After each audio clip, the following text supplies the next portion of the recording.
Vamos iniciar a gravação de uma aula de conceitos apenas e discutindo também algumas normas, projetando e construindo estruturas de concreto armado e protendido com as novas normas brasileiras vigentes. Meu nome é Roberto Schuster Carvalho, meu e-mail é o meu nome inteiro, @gmail.com, ok? E vamos iniciar. Vamos iniciar mostrando para vocês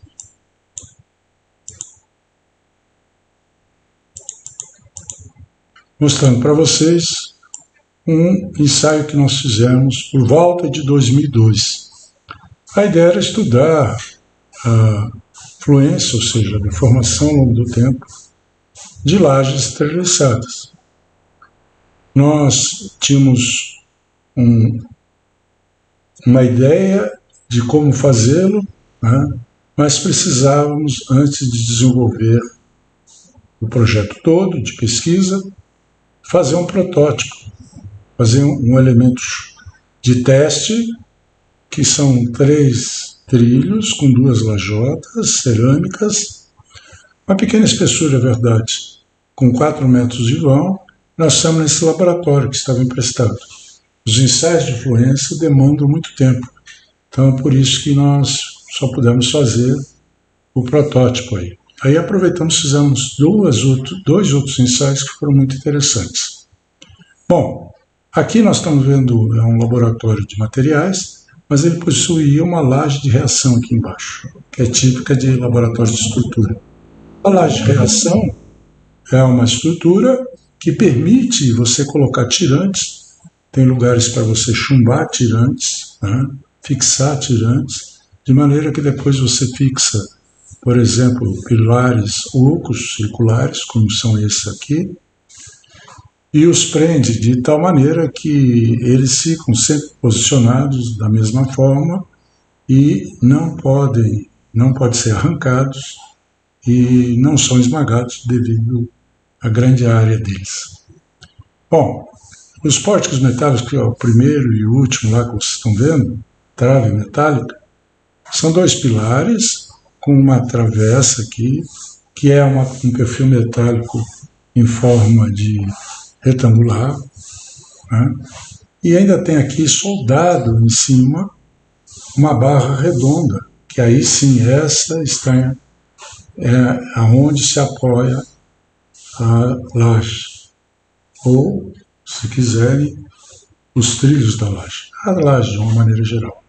De tal maneira que, se você olhar de lado aqui, um esquema, nós temos lá, na hora que nós retirarmos o escoramento, esse escoramento central, nós temos a primeira trave metálica, a última, e aqui, entre a viga propriamente dita e a trave horizontal, nós temos uma barra redonda, formando aquele aparelho que a gente sempre representa quando vai resolver estruturas manualmente, ou teoricamente falando, né?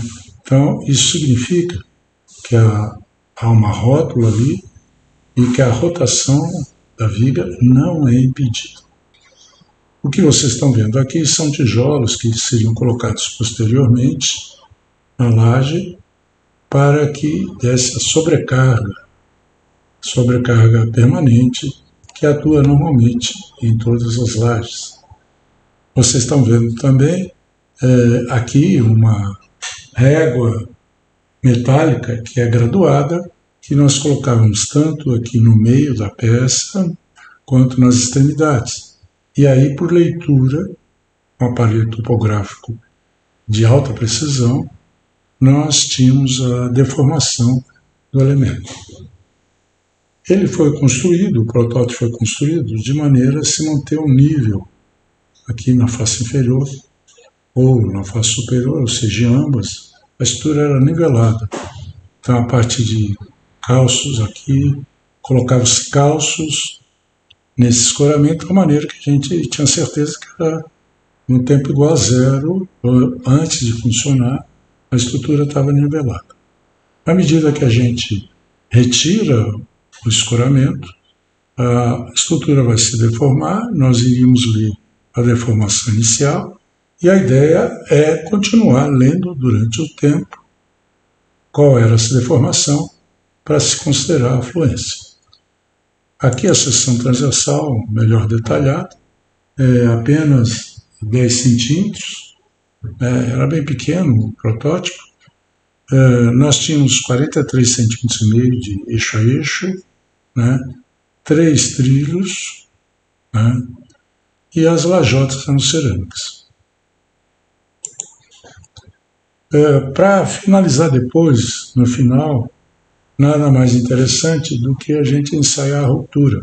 Nós levamos cerca de 3 meses medindo os deslocamentos e ao final desse prazo, para entregar o laboratório, o professor que era o titular dele, nós retiramos o protótipo daí, mas não antes de fazer um ensaio de ruptura. Para isso nós usamos 2 pórticos, um pórtico aqui em azul na frente, o outro estaria lá atrás. Esse pórtico foi montado em cima da laje, ou seja, os pilares estavam presos na laje, uma trave aqui, outro protótipo, outro pórtico atrás e uma trave horizontal, de tal maneira que uma trave horizontal passaria por cima desse sistema e eu colocaria entre essa trave horizontal passando aqui por cima e o protótipo um macaco. Um macaco que, recebendo óleo sob pressão, ele apoiando em cima do pórtico, embaixo na laje, ele tentaria abrir o curso dele e, ao fazê-lo, faria com que a carga, houvesse uma carga contra a laje, já que o pórtico não se deforma, praticamente é indeformável. Então, aqui está aí o macaco, nessa parte vermelha, e essa seta para indicar que a deformação se daria pelo elemento menos rígido, que é, obviamente, a viga. Essa é a ideia do ensaio. Está aqui de novo o protótipo, de novo o esquema. Repetiu aqui, preciso tirar.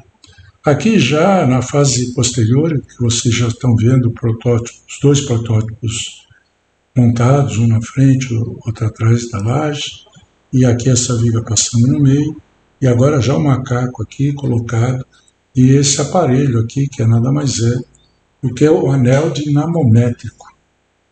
É um pedaço de cano de aço que se corta, coloca dentro dele o relógio comparador, medidor de deslocamento, e primeiro momento você pega esse anel com o relógio e ensaia ele numa prensa calibrada de qualquer laboratório, no caso não no laboratório que estava aí, em outro laboratório, e vai-se ter uma correlação entre a tensão e, portanto, a força aplicada com o deslocamento que ocorre no relógio.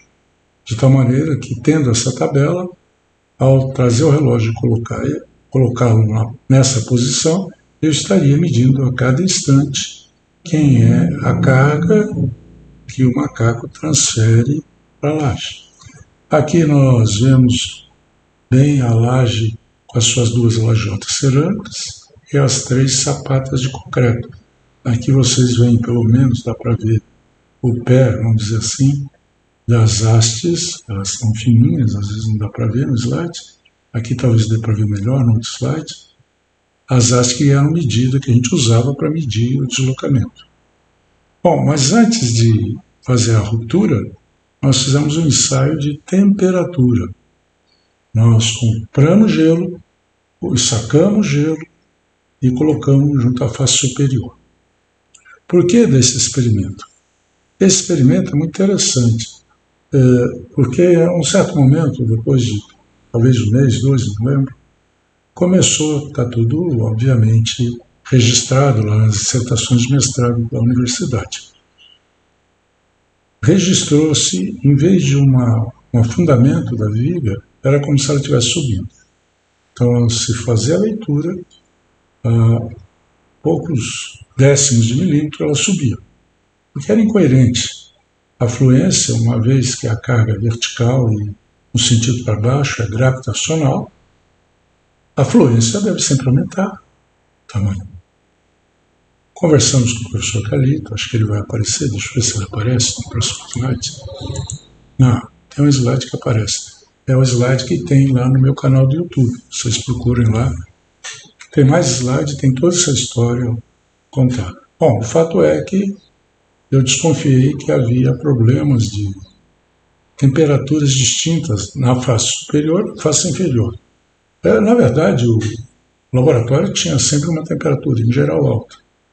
Mas a face superior é todinha de concreto. E a face inferior, grande parte dela, a maior parte, vamos dizer assim, da área é de material cerâmico. Então há uma diferença de temperatura entre a face superior e a face inferior. E é fácil de entender. Vamos imaginar que, como no caso do gelo, na hora que nós colocamos o gelo, e para comprovar, e comprovamos, e medimos, e testamos, vimos se as formas que se usam em análise matricial concordam com os ensaios, né? E o que acontece aí quando a gente põe o gelo? A fibra de cima diminui a temperatura, ela tende a encolher. A de baixo fica no mesmo tamanho, ou perante a outra ela tenta expandir.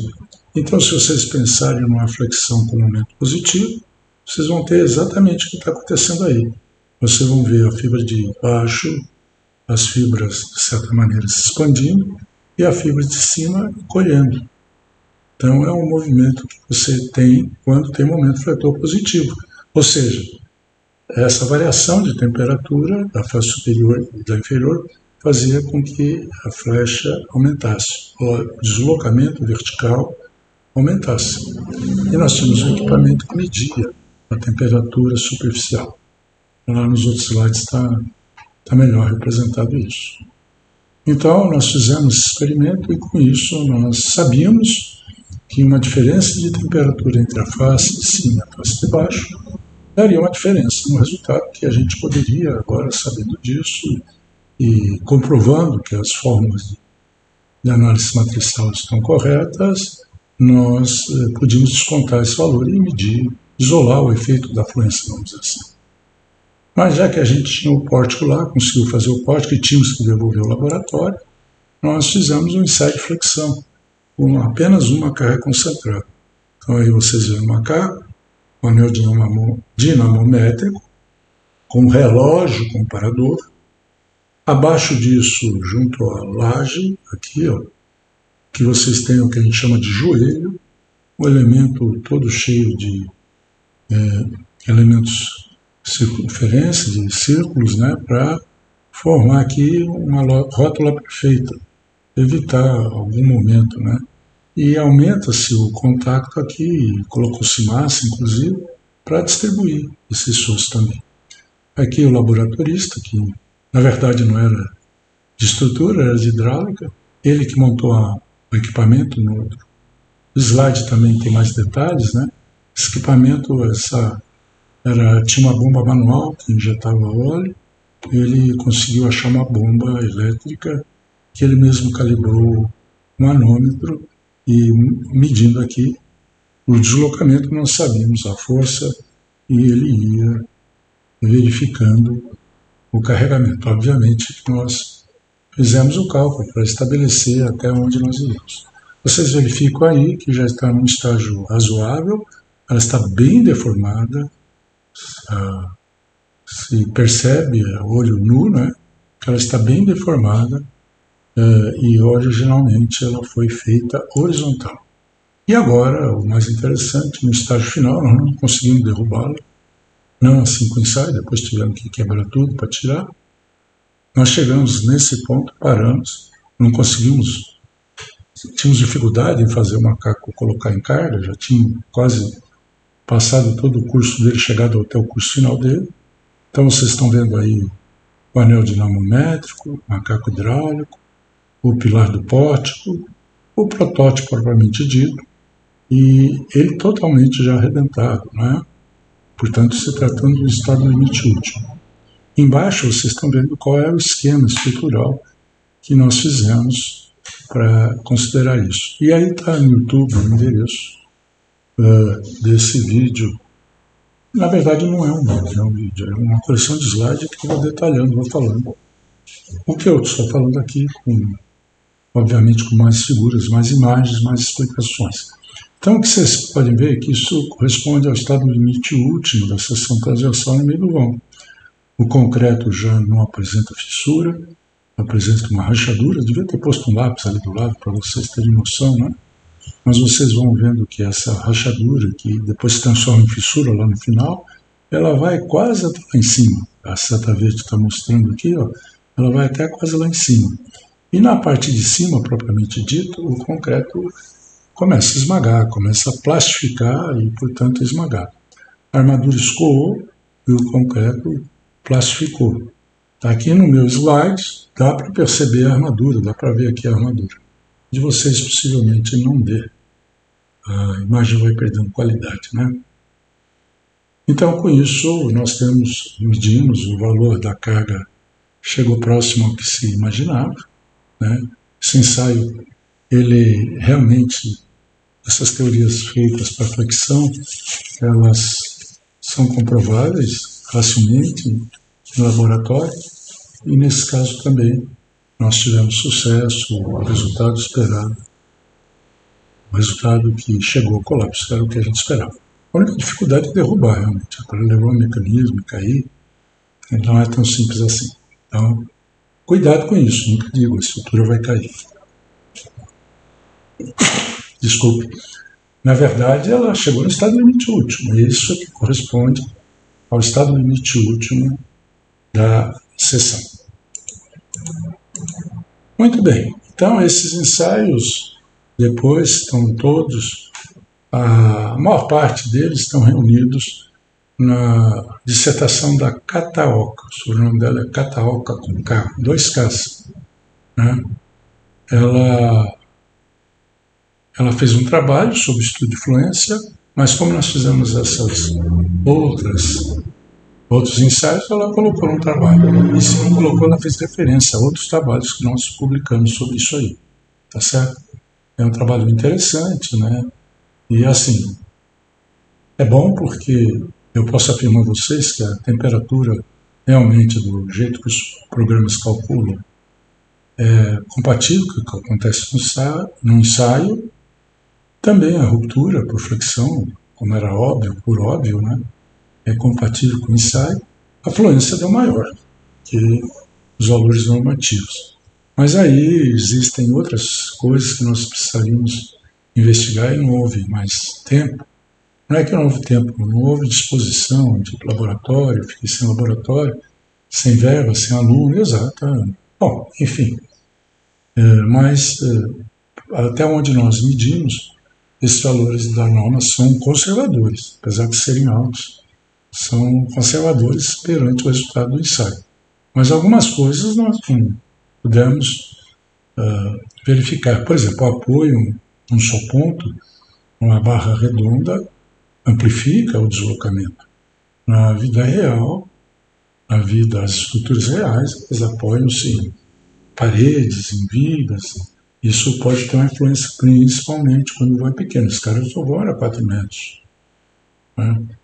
Então é sempre importante se distinguir as características de um ensaio baseado em modelos teóricos daquele modelo real, o que acontece realmente numa estrutura moldada em loco. A estrutura moldada em loco tende a ter uma deformação muito menor, ou pelo menos menor, muito eu não diria, depende do vão, mas menor do que aquela que a gente calcula considerando essas simplificações, a rótula, a distância de vão, nenhum impedimento à rotação, enfim, uma série de coisas que na prática não ocorrem.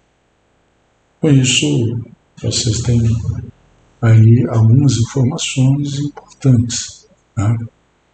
Nós podemos dizer que o jeito que a gente calcula lajes treliçadas está bem a favor da segurança. Só começa a empatar com o cálculo quando a gente começa a chegar em 5, 6 metros de vão, e aí as condições, vamos dizer assim, de contorno já não afetam muito. Então os resultados obtidos em ensaios ou no cálculo teórico que a gente faz se aproxima da realidade, daquilo que vai acontecer realmente na obra. Ok, terminamos esse assunto. Vamos agora para questão dos sistemas, isso tudo tem a ver um pouquinho com esse ensaio.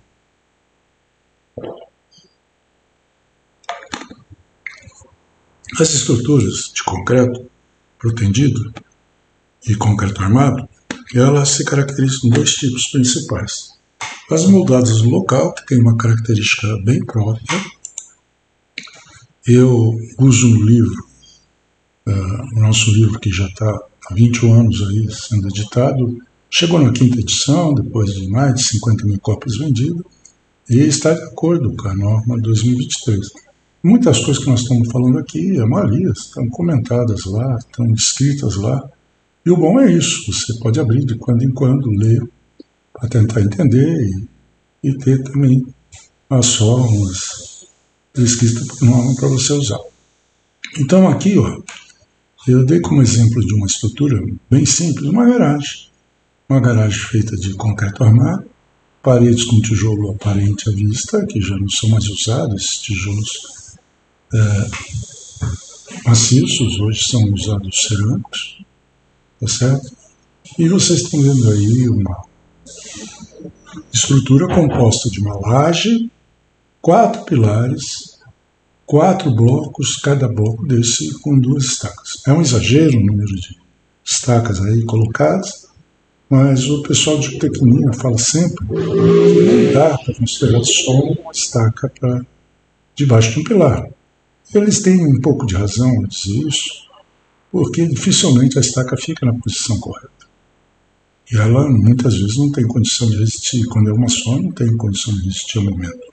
Ou pouco tem. Né? Então eu coloquei 2 para não criar nenhum problema, pelo menos nessa direção. Ainda teria na outra problema. Mas o fato é que na prática, essa garagem teria baldrame em todas as 2 direções, ligando a esses blocos. E eventualmente, e aí nós vamos discutir, acho que já discuti isso no outro slide, nós vamos poder fazer só com uma estaca debaixo de um pilar, desde que haja vigas contraventando tudo isso e pegando as pequenas excentricidades.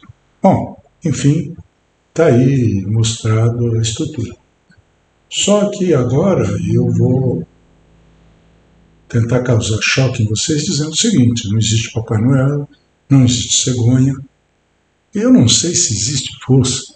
Se existisse uma força concentrada, portanto, tensão, que é a força dividida por área, eu teria uma tensão infinita, já que a força é concentrada.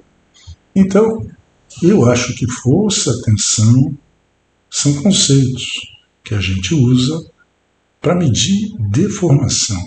Existe deformação, deslocamento, mas força. Naquele ensaio que nós estamos olhando lá, nós medimos a flecha. E através da flecha aquilo foi bem interessante. Porque, na verdade, através da flecha que nós estamos dizendo qual é a carga que estava lá. Não existia um aparelho exato para medir carga.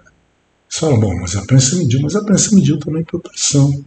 A balança que a gente sobe em cima para ver o peso, ela vai ser um deslocamento da mão. Então é preciso entender que também para estruturas moldadas em bloco, quando a gente fez a estrutura, possivelmente a gente fez assim: executa a estaca, depois executa o bloco, depois executa o pilar, depois executa a viga e laje, né, concretando.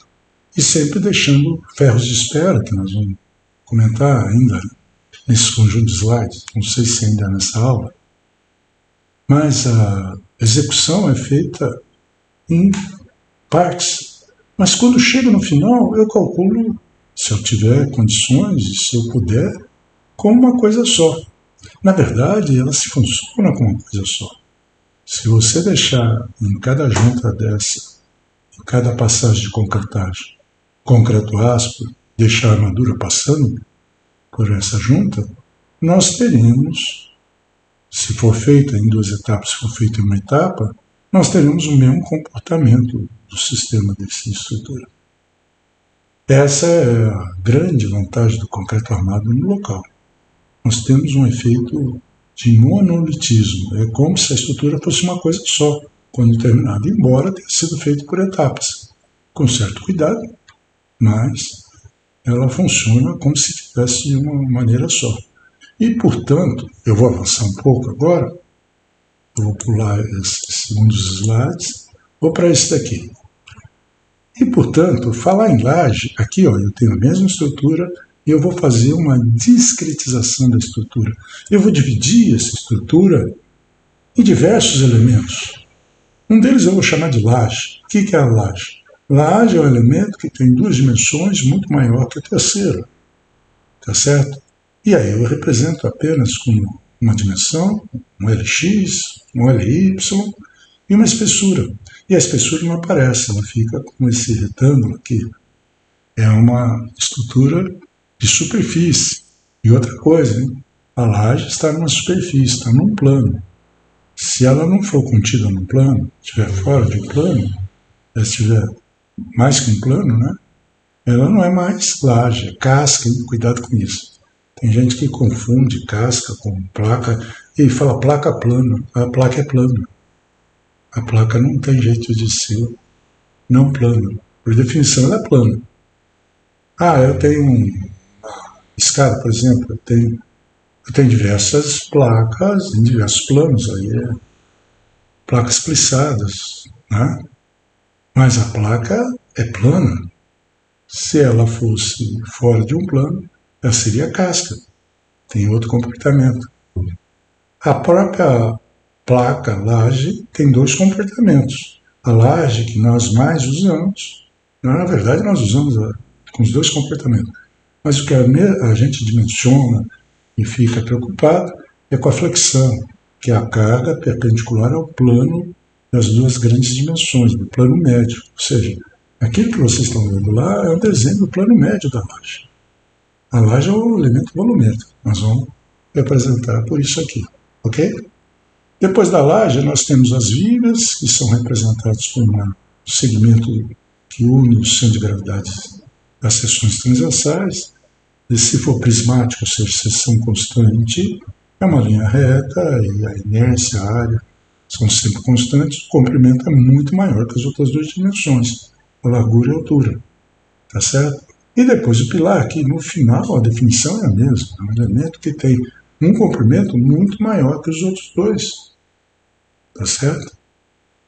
A diferença de um pilar e de uma viga é basicamente que um tem bastante flexão, que é a viga, e o outro tem bastante compressão, que é o pilar.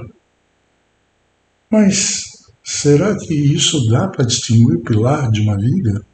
Nem sempre. A própria norma tem um texto sobre isso. Existem situações que o elemento que parece ser pilar vira viga. É o caso dos pilares de galpão, de estruturas pré-moldadas. Na hora que bate o vento, a flexão é bem grande. E a armadura que a gente coloca num pilar desse, em geral, é para pegar a ação de vento. Enquanto a ação vertical de compressão é pequena. Agora, um pilar de um prédio de 30 andares, o normal é muito alto. A ação vertical é bem alta.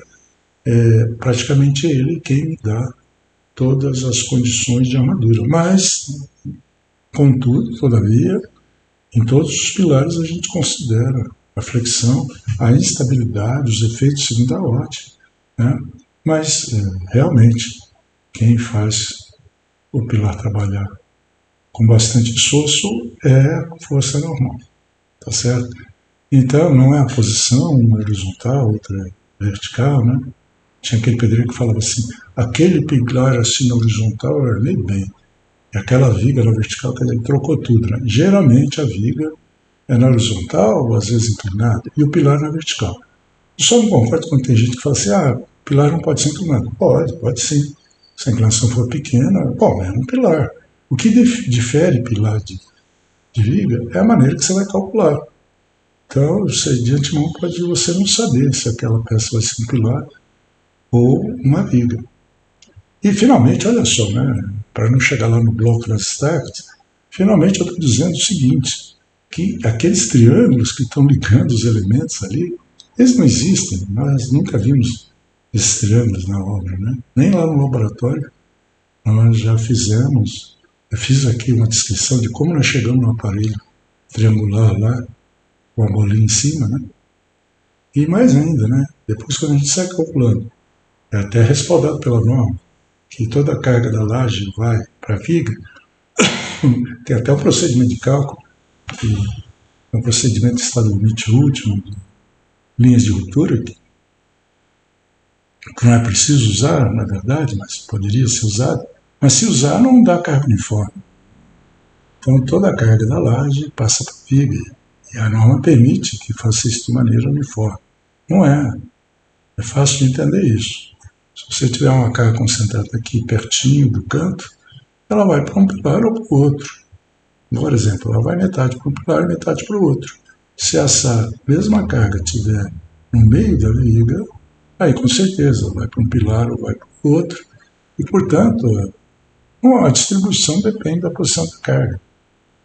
Você teria que dar uma ordem para o carregamento, falar, ó, vai para a laje, depois da laje vai para a viga e depois da viga vai para o pilar. Mas as cargas que estão ali próximas do pilar, elas vão direto para o pilar, porque o pilar tem menos rigidez.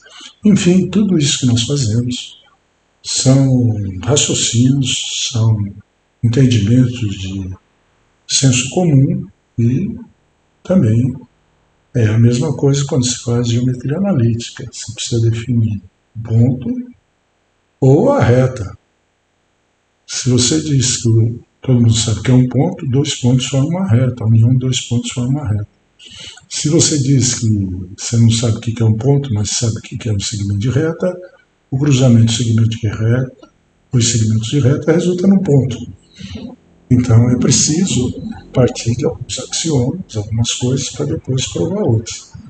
Os nossos axiomas, entre aspas, serão esses conceitos de força, tensão, momento, pilar, viga.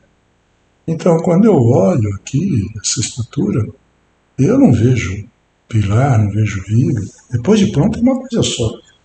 Mas para a gente continuar calculando do jeito que a gente calcula, para ficar se referendando, para poder conversar, eu falo da laje. Você entende mais ou menos o que é a laje, que região da estrutura é a laje. Eu falo da viga. E se fosse pré-moldado, essa estrutura já seria bem diferente. Provavelmente, nós teríamos aqui, ó, deixa eu dar uma paradinha, para uma estrutura pré-moldada, então, diferentemente, as peças já não têm uma ligação igual a do moldado local. Não tem o próprio concreto que vai colando um elemento no outro, cola aço com aço e cola também o próprio concreto velho com o novo. Então, na verdade, nós vamos ter, se chegarem as peças pelo caminhão, nós vamos ter as peças que formam essa em forma de tiro, que vão formar laje, fica claro isso para quem conhece a estrutura. Nós temos uma peça que é viga, que ela tem um dent gap para se encaixar no pilar, que tem um consolo, e os blocos mais nítidos ainda, porque eles têm essa maneira de encaixar. Finalmente as estacas, né? E aí fica mais fácil de entender o que é um elemento e tem mais lógica definir o que é laje, o que é pilar, o que é viga, e os cálculos feitos manualmente vão se assimilar ao comportamento da estrutura, porque não tem aquelas ligações que são relativamente complexas. Né? Nesse caso são mais simples. Então é importante isso, quando você está calculando pré-moldado, os resultados principalmente de flecha, deformações, flecha da deformação máxima, vão começar a ficar mais próximos uns dos outros. Então, para terminando aqui, né, a discretização acontecia quando a gente pegava e separava, ainda faz isso, separa elementos da estrutura e vai calculando isoladamente cada um deles e depois tentando juntá-los através das ligações. Só que a grande pergunta é, ele considera um mimetismo se fazer isso? Mas na maioria das vezes não, né? Ou se considera de forma parcial. Então esse é um grande problema, ou grande vantagem, porque ao fazer isso, possivelmente, estaremos considerando deformações e esforços menores que acontecem. Bom, então a pergunta que não quer calar é se existe pilar, viga ou laje, ou é um sólido só? É um sólido só quando você está fazendo. Mas vamos continuar falando que são separados. Bom, outra coisa importante de se concluir, da maneira como nós mostramos aqui, que nós fizemos, o encaminhamento das ações, falei que da laje para a viga, da viga para o pilar, depois vai para as estacas. É importante dizer que o cálculo, mesmo feito com o computador, ele se dá da mesma forma, mais ou menos parecido com o que a gente fez aqui. É claro que ele faz. Você tem que montar tudo para ele e aí ele vai fazendo. Mas ele vai fazer dessa mesma maneira. Não é possível saber o número de estacas ou a dimensão de uma sapata sem antes calcular todos os esforços. Ou seja, na verdade, o cálculo é feito na ordem inversa que é feita a obra. E isso muitos clientes, muitos leigos não sabem. Vamos parar nessa gravação como parte 1, vamos ver como é que ficou.